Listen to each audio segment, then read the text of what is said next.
Poštovani gledaoci, želim vam dobroveče i pratite još jednom izdanje emisije Trag čovjeka koja se realizuje u produkciji portala Trag Media. Večeras razgovaramo sa ženom koja je lider Narumog fronta, univerzitetski profesor, doktor ekonomskih nauka, sada nam gospođa Jelena Trivić. Dobrodošla u emisiju Trag čovjeka.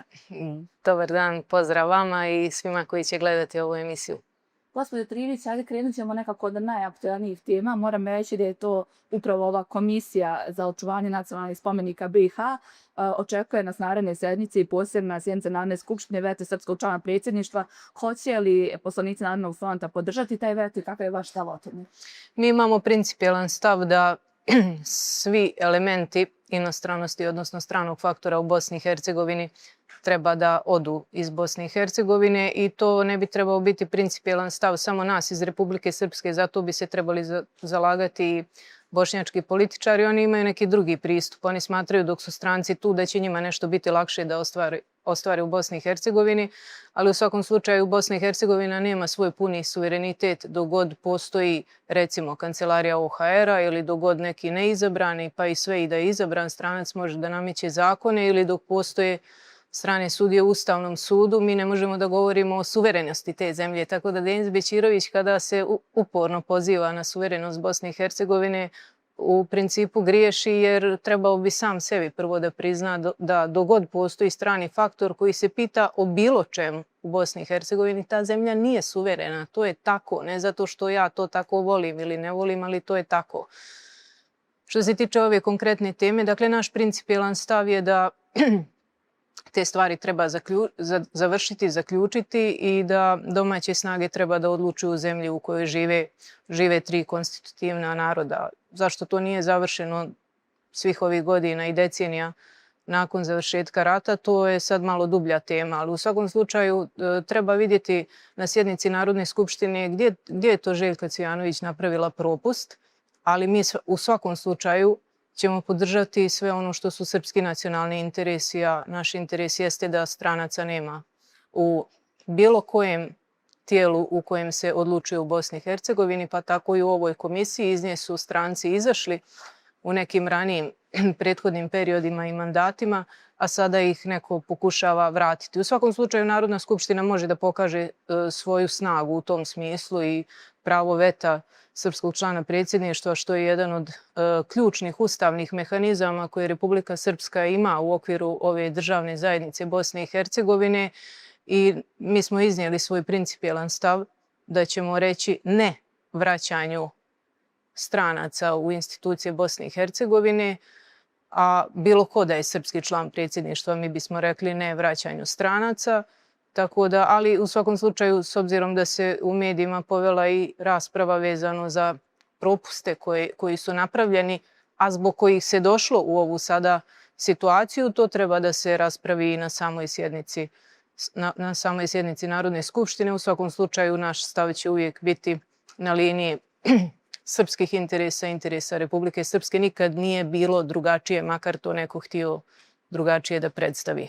Da li vi mislite onda da je to direktan propust gospođe Cvijanović ili su tu bile neke procedure takve? To ona treba da objasni. Nismo juče vidjeli objašnjenja. Prozvali smo je nekoliko nas iz opozicije da izađe sa jasnim obrazloženjem tih propusta, tako da očekujemo od nje da to objasni i da kažemo, da se pitamo zašto smo, odnosno da čujemo razlog zašto smo došli u situaciju da potegnemo pravo veta srpskog člana predsjedništva koje svakako je jak mehanizam, ustavni mehanizam Republike Srpske, ali ako se može izbjeći, ako je napravljen propust prije toga, onda gospođa Cvijanović će trebati da objasni i javnosti i ne samo narodnim poslanicima, a pogotovo što dolaze iz redova stranke koja se kune u Republiku Srpsku i očuvanje ustavnih, pravnih, političkih pozicija Republike Srpske, a od kad su oni na vlasti u kontinuitetu 2 decenije, ja to često govorim, Republike Srpske ekonomski, politički i demografski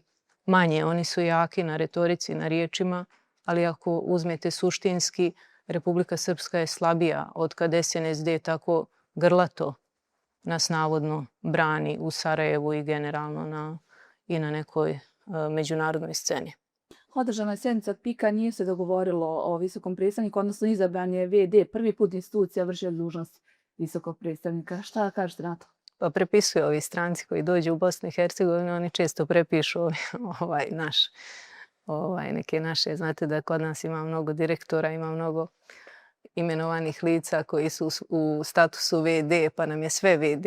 Prosto se nekad začudite da imate direktora nekog javnog preduzeća ili javne ustanove koji nije u statusu VD, ali da šalu na stranu, evidentno da postoji spor između zemalja Europske unije, izuzev Italije, koja ima svog kandidata, i Sjedinjenih Američkih Država. U svakom slučaju to je pitanje za te zemlje koje funkcionišu u okviru nečega što se zove PIK. Ja sam vam rekla na početku ove emisije i principijelno stojim iza tog stava da sve što je strani faktor, sve što je strano miješanje, unutrašnja pitanja Bosne i Hercegovine treba da se završi i treba ova zemlja da počne da funkcioniše na način da domaće snage, kakve god bile, ali su izabrane od strane ljudi, naroda koji žive ovdje, oni treba da odlučuju.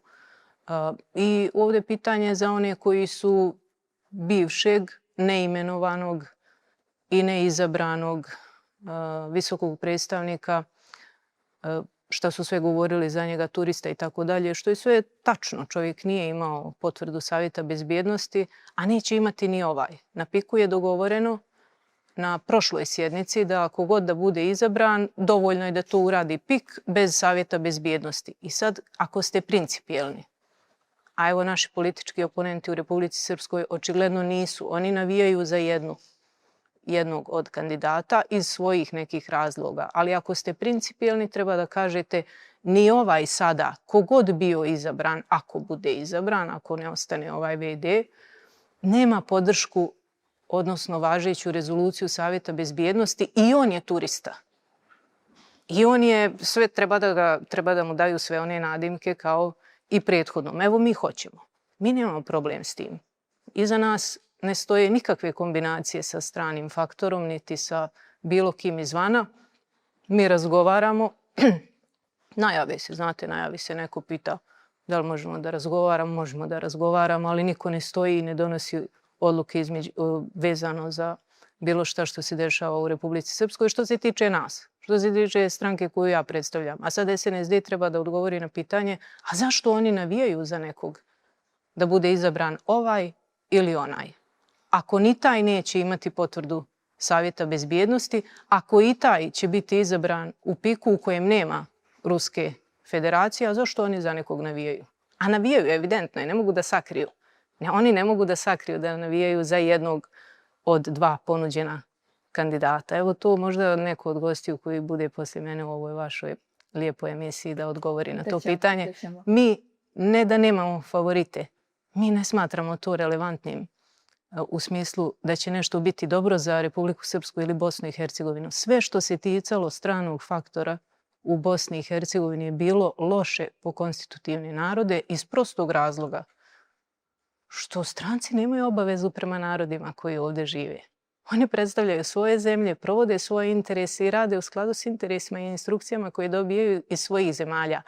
Ali tu je slabost domaćih političara koji umjesto da se tome odupru i da rade ono što je interes onih koji su ih birali, a birali su ih ljudi koji ovdje žive, koji dolaze, ako govorimo o predstavnicima iz Republike Srpske, Republika Srpska izborna jedinica, birali su vas ljudi koji žive u Republici Srpskoj, njima polažete račune. A vi vidite da je SNSD i da su njihovi predstavnici zbog svega one drame kad su ušli vezano za sankcije, pa su povukli sve iz Narodne skupštine, da se vratimo malo na to, pogazili Narodnu skupštinu, sve su stavili van snage, zaključke, odluke, Zakon o nepokretnoj imovini su stavili van snage, spremni su da daju imovinu Republike Srpske, samo da se njima skinu sankcije. Sankcije su skinute, oni su u malo komotnijoj političkoj poziciji.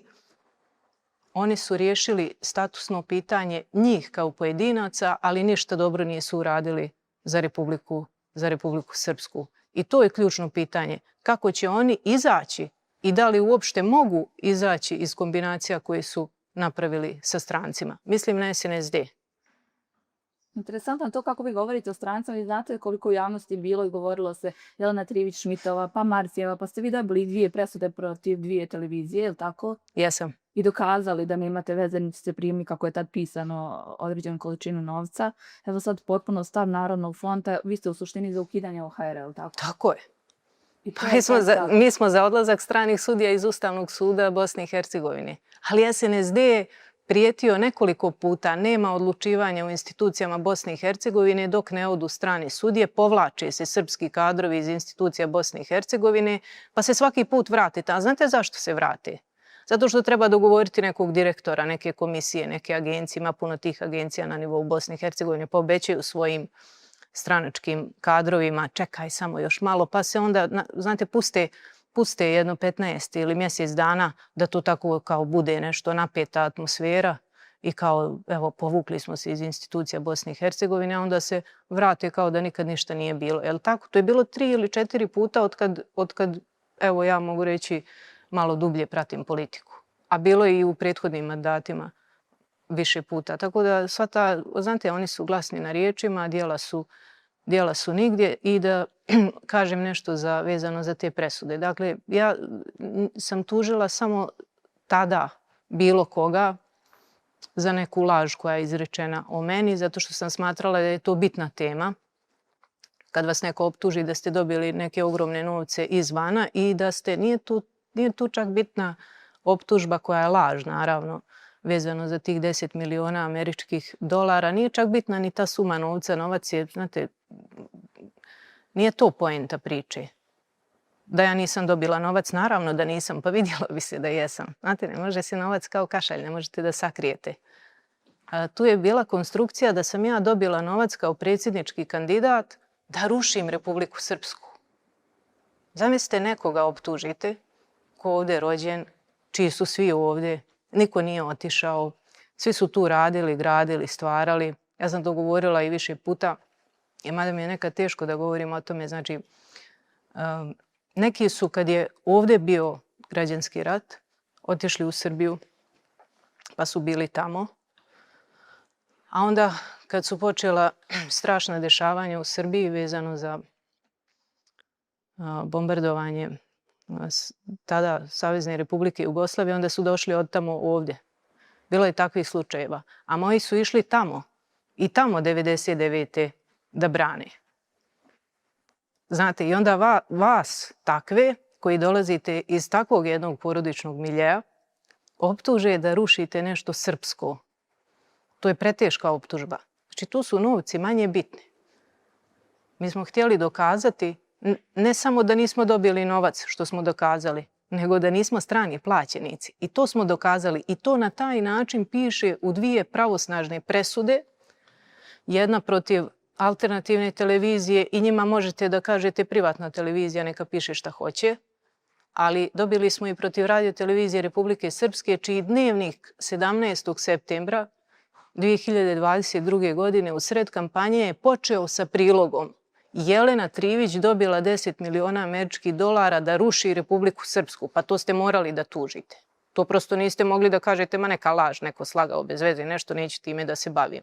Ne, mi smo to predali na sud i evo sada već skoro nakon 3,5 godine sudskih procesa imamo crno na bijelo. Znate, moje djeci su govorili, tvoja mama je dobila pare. A onda moja djeca kad budu velika, kada budu mogli to da racionalizuju, oni će imati tu presudu. Pokažu papir i kažu ne, to nije tačno i to su presudili sudovi u Republici Srpskoj. 3,5 godine smo čekali te pravosnažne sudske presude. I nije bitno da li sam ja to dovoljno eksploatisala, medijski nisam. Ja sam to rekla jednom, pa još jednom, evo sad u vašoj emisiji, ali doći će vrijeme kada će se pokazati ko izvana je dobijao novce da zaista radi protiv Republike Srpske, pa nije dolazila Madeleine Albright kod nekog drugog nego kod Milorada Dodika, pa nisam ja nego on bio svježi dašak vjetra na Balkanu, pa nisam ja nego on pisao pismo Slobodanu Miloševiću da se povuče, a ovdje sprječavao, pazite ovo, ovdje sprječavao, odnosno proteste, demonstracije podrške našem narodu na Kosovu i Metohiji, gdje smo mi tada izašli na ulicu da kažemo Kosovo je srce Srbije i te kolone mladih ljudi u Banja Luci tada 99. godine je razbijao Milorad Dodik, tada kao predsjednik vlade Republike Srpske. I onda on takav i njegova struktura takva, plaćenička, za koju jedinu i imate prave dokaze da su strani plaćenici, ja vam govorim ovo je istina. Onda oni kreiraju vijest pod navodnike na RTRS-u, udarnu, da je neko drugi dobio nekakve milione i dobijemo ih na sudu. I gdje su sada? Ja postavljam, evo, obraćam se Radovanu Kovačeviću, svoj toj plejadi tih poltrona političkih, ne znam kako drugačije da ih nazovem, gdje ste sada da kažete lagali smo? A jeste, lagali ste. Ne samo da nismo dobili novac, nego da ne rušimo Republiku Srpsku. A gdje je to Jelena Trivić izdala interes Republike Srpske? Gdje? U kojem razgovoru? Znači, morat ćete da snosite jednog dana političku odgovornost za izrečene laži. Nije to stvar toga da se ja nečeg plašila. Nije stvar je toga, skinete ljagu sa svog imena i lijepo mirno živite, čista vam je savjest. Nikad niko ništa moj i niko oko mene nije uradio protiv Republike Srpske i srpskog naroda. Za nas su Republika Srpska, Srbija i srpski narod svetinja, a onda vam okrenu skroz naopačke, ali takav je generalno život. Često se takve stvari dešavaju, tako da mi smo dobili te presude više kao neki zalog za budućnost, da više nikom ne padne na pamet da se pokuša poigrati tako grubo sa nečijim životima, jer je tu bila optužba i na račun mog brata i cijele porodice, znate, i onda smo mi, što kažu, žargonski presavili tabak i htjeli to da istjeramo crno na bijelo, da imamo na papiru i presuđeno je od domaćih sudova. Tako da, jedna velika satisfakcija i moralna, lična, politička, ali prije svega da kažem da je to nekako, da tražim pravu riječ, da je to nekako dokaz nama samima svega onog kako smo mi živjeli, kako smo odrastali i kako smo odgajani. Znate, nekako porodično smo vezani za sve ono što ima prefiks srpsko. I to je ostalo temelj i kičma onog kako mi živimo. Ali kad kažem srpsko, znači srpsko je Srbin pravi, čestiti, pošten domaćin. To je čast, poštenje, obraz, karakter. To je srpsko.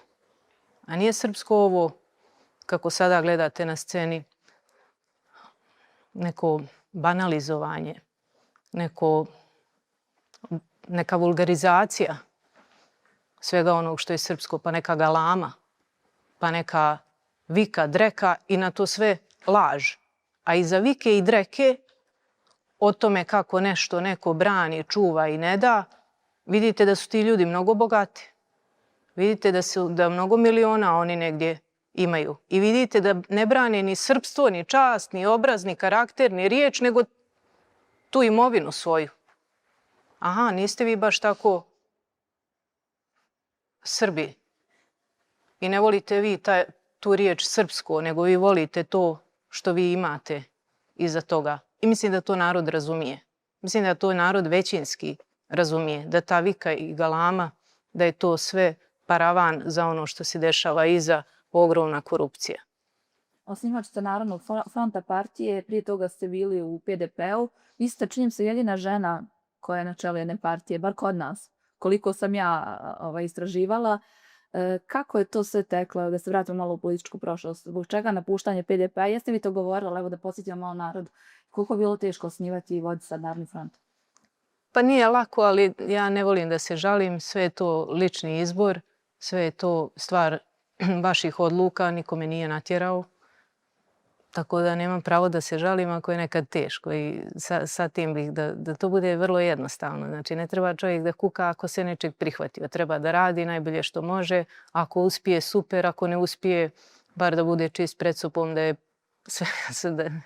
da je sve pokušao, da to uspije, da je dao sve od sebe i pa nekad se uspije, nekad se ne uspije u životu. Uglavnom, bitno je da se radi, da se radi za ono u što vjerujete. I ja mislim da sam koliko god bila napadana za neke svoje stavove, u svaki svoj stav koji sam izrekla, ja sam vjerovala. Tako da, šta god ko mislio, on može da se ne slaže sa tim stavom, ali doživjela sam napade neke lične prirode i uvrede zbog svojih političkih stavova. Ja razumijem da se neki ljudi ne slažu sa takvim stavovima, ali trebalo bi da iznesu neku kontraargumentaciju, a ne da me zbog toga dehumanizuju, satanizuju, da me kriminalizuju ili bilo šta drugo, znate. A doživljavala sam to, ali ne želim da glumim žrtvu. Znači i to što sam žena, pa šta? Biće poslije mene i drugih žena koje će voditi neke druge stranke i ne volim da se to gleda kroz tu prizmu, aha, njoj je već teže samim tim što je žena. Nije to tako. Žene su emotivnije, pa emotivnije prihvataju odluke. Pa, joj, znate kako muškarci samo ne plaču vidno, ali ne mislim ja da tu postoji neka razlika. Mislim da su i muškarci emotivni, sve zavisi od osobe do osobe. Ne mislim da tu postoji neka generalizacija na tu temu, tako da, ali ne znam, sad pričam samo, razmišljam o tome da li ima još neka stranka u Republici Srpskoj, u Federaciji ima naša stranka koju vodi Sabina Ćudić, ali kod njih to ide na način neke rotacije. U Republici Srpskoj nema? U Republici Srpskoj nema od nekih stranaka koje su vidljivije, da tako kažem. Možda ima na papiru nekih registrovanih stranaka, ali vidljivijih ne. Gospođo Trivić, evo ono što je aktualno svakako, sporazum potpisan sa PSS-om i SDS-om, šta se dešava u opoziciji? Glavno pitanje koje sve interesuje, SNSD je izašao s kandidatima, ja sam iskreno mislila opozicija će prva izaći. Pa uvijek bude da opozicija izađe prva, pa onda SNSD svoje kandidate ravna po tome. Nije vas mogao dočekati SNSD. Vidite, mi smo u Narodnom frontu bili vrlo jasni što se tiče toga. Rekli smo trebamo imati jednog kandidata zajedničkog za nivo predsjednika i jednog kandidata zajedničkog za srpskog člana predsjedništva. I podržat ćemo svakog kandidata koji je plod dogovora stranaka opozicije. Ja razumijem da je SDS imao svoje ranije odluke, ali uz svo uvažavanje i SDS-a prema kojem ja imam ogromno poštovanje, i gospodina Blanuše kao predsjednika SDS-a, oni imaju jednostranu odluku svog glavnog odbora. Znači, to je odluka njihovih organa. I mi smo rekli, podržat ćemo onog kandidata koji je rezultat dogovora naših stranaka.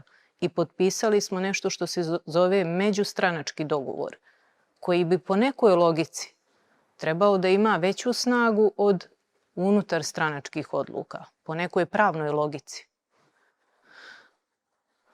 I poslije smo, kada smo više puta javno ponovili da čekamo dogovor, a u sporazumu piše da će kandidate za inokosne pozicije dati SDS i PSS, kada smo više puta javno rekli čekamo vaš dogovor, poslije smo se povukli u smislu ne odlučujemo mi o tome i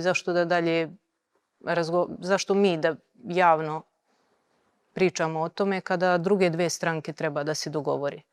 Evo, 6. jul je u ponedeljak, možda se nešto i promijeni do tada u smislu da ćemo imati zajedničke kandidate. Ja ostavljam i tu mogućnost i šansu da možda do predaje svih kandidatura i listi 6. u ponedeljak dođemo do tog zajedničkog dogovora, ali mi u Narodnom frontu smo imali klasičan, ispravan, opozicioni stav. A to je jedan kandidat jer se samo tako može pobijediti. Mene su pitali pa da li to znači da može ovaj, a da li vam je draži ovaj ili ona. Ja sam rekla nemojte to da svodimo na personalna pitanja, nemojte da svodimo personalnu priču kandidatura na personalno.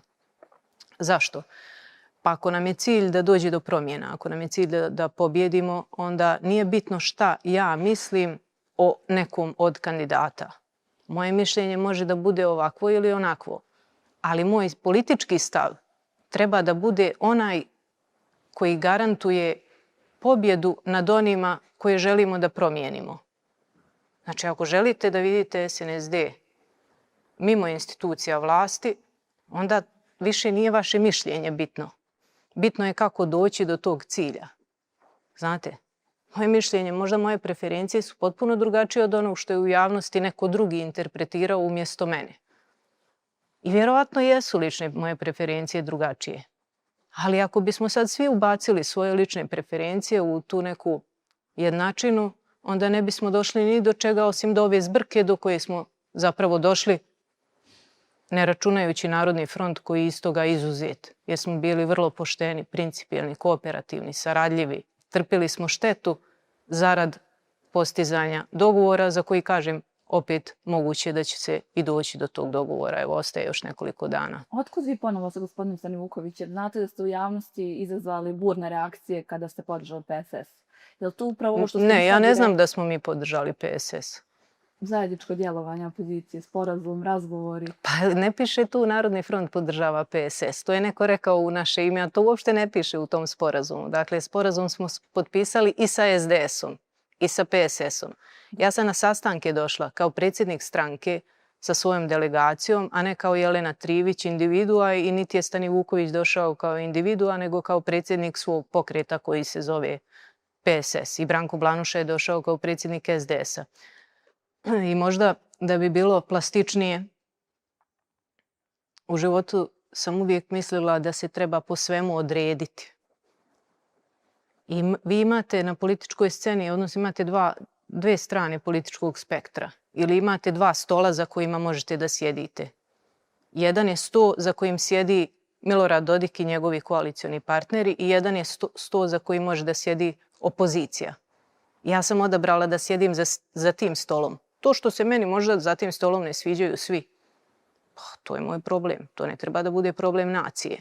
To ne treba da bude problem onih koji žele promjene. Mi smo njima dužni da malo progutamo, da malo odvadimo od svojih ličnih želja, ambicija, stremljenja i svega zarad promjena. I zrelo je za promjene, narod želi promjene. U ovom momentu se još uvijek pokazuje da opozicija je ta u čijim rukama je mogućnost da do toga ili nemogućnost da do toga dođe. Znači, da li je neko zamišljao da ja sjedim za ovim stolom gdje su Dodik i njegovi partneri? A ako ne sjedite nigdje, a gdje ste? Optužit će vas i to bi bilo tako. I to jeste tako. Ako ne sjedite ni za jednim od ova dva stola, ipak ste malo više za ovim stolom gdje su ovi što vladaju, jer oni upravo sve čine da je za ovim stolom što manje igrača. Jer je tako njihova pobjeda sigurnija. Da li ovo neko može da razumije? Da li smo mi ovo dovoljno dobro iskomunicirali? U smislu toga da bude jasna percepcija zašto smo bili za ovim opozicionim stolom. Bože moj, vrijeme će pokazati. Dakle, kažem vam, mogli ste da sjedite za jednim ili za drugim stolom, a meni je svako nesjedanje za opozicioni sto rad u korist Milorada Dodika. Pa na to pitanje neka odgovara on. Pošto je on dosta toga rekao o meni i da ne bismo mi trošili puno vrijeme na to, na ta pitanja da li je on sve ovo uradio u korist Milorada Dodika će odgovoriti on. Jer on ne sjedi sad ni za jednim stolom. Pa ne sjedi ni za jednim stolom, da.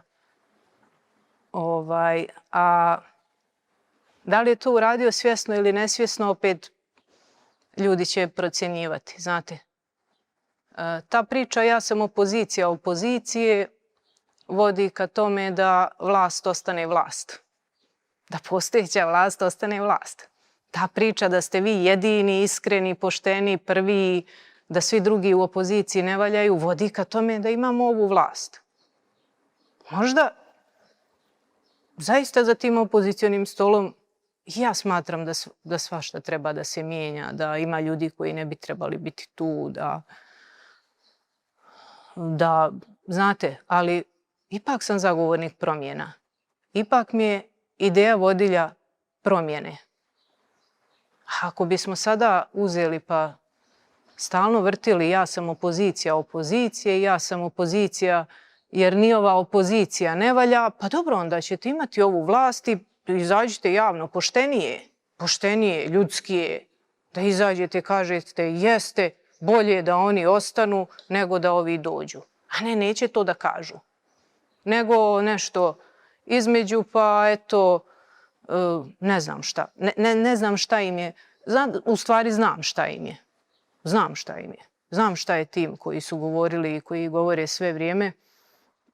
Nećemo za taj sto zato što, ne znam, Jelena je ovakva, ova je ovakav.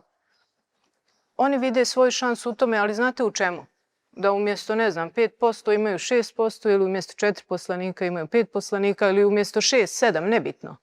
Da njihova stranka malo naraste, a da ne dođe do promjena. Mi smo bili spremni da naša stranka ide dole, razumijete, u nekom stranačkom rezultatu, ali da dođe do promjena, ali da pobjedimo za nivo pojedinačnih kandidatura, posebno za predsjednika Republike. I sad smo spremni. I sve što smo uradili smo sa spremnošću da dođe do promjena. I mislim, ima još nekoliko mjeseci do izbora da će ljudi to ipak da razumiju, koliko god se sad od buke, galame, histerije na raznim platformama, koliko god se to ne vidi i ne čuje, ipak mislim do izbora da će to biti vrlo jasno ko je bio principijelan u želji za promjenama. Kratko samo, da li mislite može doći do mogućnosti da budu dva kandidata opozicije? Pa moguće, nije isključeno, ali to je scenario koji smo mi željeli da izbjegnemo. Dakle, to je jedini scenario koji smo mi zaista svojski se potrudili da do njega ne dođe i nije naša krivica ako do toga dođe. Znači, mi smo u tom čisti. Znači, ono što sam vam rekla, kad se pogledate u ogledalo i čisti ste sami pred sobom. Ukoliko bude jedan kandidat, nebitno koji je, pobjeđujete li Salonića? Vidjet ćemo šta će biti. Znate, to su hipotetička pitanja. Vidjet ćemo kako će biti onda raspoloženje javnosti. Jako teško nezahvalno odgovarati na takva pitanja jer ostalo je još nekoliko dana do predaje kandidatura i ne mogu da odgovaram na takva hipotetička pitanja. Mi ćemo svakako donositi određene odluke i nadamo se da do toga neće doći.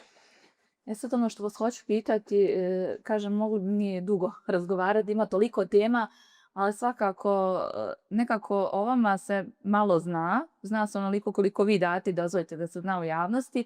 Različito su mišljenja, da kažem, ljudi ili vas baš vole ili vas ne vole, komentari po čemu vidim kako čitam. A zavolite me. Sad vas malo izbližavamo javnosti. Ko je Jelena Trivić kad nije političar i univerzitetski profesor? Šta volite? Volite sport? Pa zna se sve, nije baš da se ne zna. Zna se sve, pa pazite, živimo u gradu koji nije pretjerano veliki, u Republici Srpskoj koliko nas ima. Mislim, sve se zna, no ovdje čak ne možete ni da vodite neki život koji će biti skriven od očiju javnosti. Zna me dosta ljudi kroz osnovnu školu, srednju školu, fakultet, razne sportove kojim sam se bavila, sekcije, engleski, ne znam nijači šta sve nije bilo u životu, tako da znaju mene ljudi. Nije baš da se ne zna. Tako da odgovarati na pitanje ko sam ja, mislim, malo je nezahvalno. Mislim, znaju ljudi uglavnom. Je li tačno da ste se malo u posljednje vrijeme više otvorili medijima? Da kažem da zavjerimo, mislim, znaju vaši prijatelji ljudi oko vas. Pa manje ste me zvali medijima, morate me više zvati. Da vidimo tu stranu. Ako vas zanima, ako vas ne zanima, Bože moj. Ne znam, čovjek se mijenja vremenom, naravno, niko ne ostaje isti kroz vrijeme, tako da i život ide i neke okolnosti vas čine drugačijim. Ali mislim, generalno da, bila je jedna scena u frizerskom salonu sada, baš prije možda 5 dana, da je ušao suprug od jedne gospođe koja dolazi u taj salon kao i ja, i onda je on njoj kući pričao, ona meni to poslije govori, kaže moj, pa kaže ime, kaže pa znam ja Jelenu, kaže tu su oni igrali fudbal na ovoj livadi ovdje kad se krene u Starčevicu gore pa ima jedna livada. Ojo, pa ja nju baš znam dobro, pa ona kod dijete igrala. A to je ta Jelena. Nije povezao da je to, da sam ja to dijete iz tog perioda, da. I ona mene pita, jeste vi tu živjeli? Rekao, jesmo, tu smo stanovali privatno kao podstanari u jednoj kući na Starčevici. Rekao, jesam, ja sam tu igrala fudbal. Dobro se sjeti. Kaže, pa sad kad razmislim, kao on je rekao, isti je lik. Ista je faca, ali nije povezao da sam to ja, to malo dijete koje je igralo fudbal i sad neko ko se bavi politikom. A majka ste 2 sina i kako dječaci sad to sve prihvataju? Stariji su, prilaze vam ljudi gdje god odete, dolaze, slikaju se, često ste na javnim događajima. Kako oni to sad sve prihvataju? Pa oni su bili mali kada sam se ja počela baviti politikom i mislim da njihova sjećanja i ne sežu prije toga, tako da mi živimo s tim normalno, potpuno opušteno, bez neke... Nemamo problema što se tiče toga. Ne znam šta da kažem. Ne znam da li im je možda nekad teret, možda u tim nekim periodima kad je bila ta lažna vijest da je nešto bilo u vrtiću kod ovog mlađeg sina. Trudim se da ih ljudi ne gledaju kroz to i da kroz školu, pazite, ima dosta djece i roditelja djece koji uopšte ne znaju, shvatate, mi se jednostavno trudimo se da ih držimo izvan toga i da ne pričamo o politici pred njima, mada je to jako teško izbjeći. Dosta toga oni čuju pa zaključe sami, pa otprilike znaju koga voli, koga ne voli. Ali mislim da to nije neki teret koji će njima smetati u životu. Na kraju krajeva ja se ovim bavim javno, otvoreno, transparentno, sve se zna. Nema nekih tajni, nema nekih zakulisnih kombinacija ili bilo čega što bi njima bila hipoteka za budućnost. Tako da mislim da imamo jedan normalan, običan život kao i svako drugi. Kad to kaže možda i ljudima, možda bi ljudi rekli da to i nije tako, da mi to malo glumimo, ali zaista jeste. Mi najnormalnije odemo na turnir u selo, odakle je moj suprug i budemo tamo sa svima koji su došli da gledaju fudbalski turnir u malom fudbalu i znate pijemo piće, jedemo pomfrit, djeca se uprljaju, jedu onu šećernu bunu, ganjaju gdje će da se umiju i jedan svakodnevni život. A i dok mi živimo u jednom podneblju. A kod nas su političari javne ličnosti, mislim, mi smo u takvom podneblju. Pa jeste, ali ja ne znam zašto su neki političari umislili kao da su u rangu Xi Jinpinga, Putina i Macrona i Trumpa, pa se ponašaju kao da dolaze iz podneblja u kojem mogu bar da nam narod ima BDP po glavi stanovnika kao Švajcarska, pa bih ja shvatila zašto se oni tako nadobudno ponašaju. Značilo bi da su nešto učinili za svoj narod i naciju. Ovako imamo 6 puta manji bruto domaći proizvod po glavi stanovnika nego jedna Švajcarska, a tamo se političari ne ponašaju nadobudno, nego se ponašaju sasvim obično. Znači, puno je paradoksa u životu i generalno u politici. Emisija se zove Trag čovjeka. Za kraj, ono što pitam sve svoje goste, što mislite koji je najvažniji trag da čovjek ostavi u svom životu? Da bude čist pred sobom i pred Bogom i pred svojom porodicom, to je. Hvala vam mnogo što ste odvojili vaše vrijeme. Hvala vam. Poštovani gledalci, vama hvala na pažnji. Mi se svakako ponovo družimo sljedećeg četvrtka.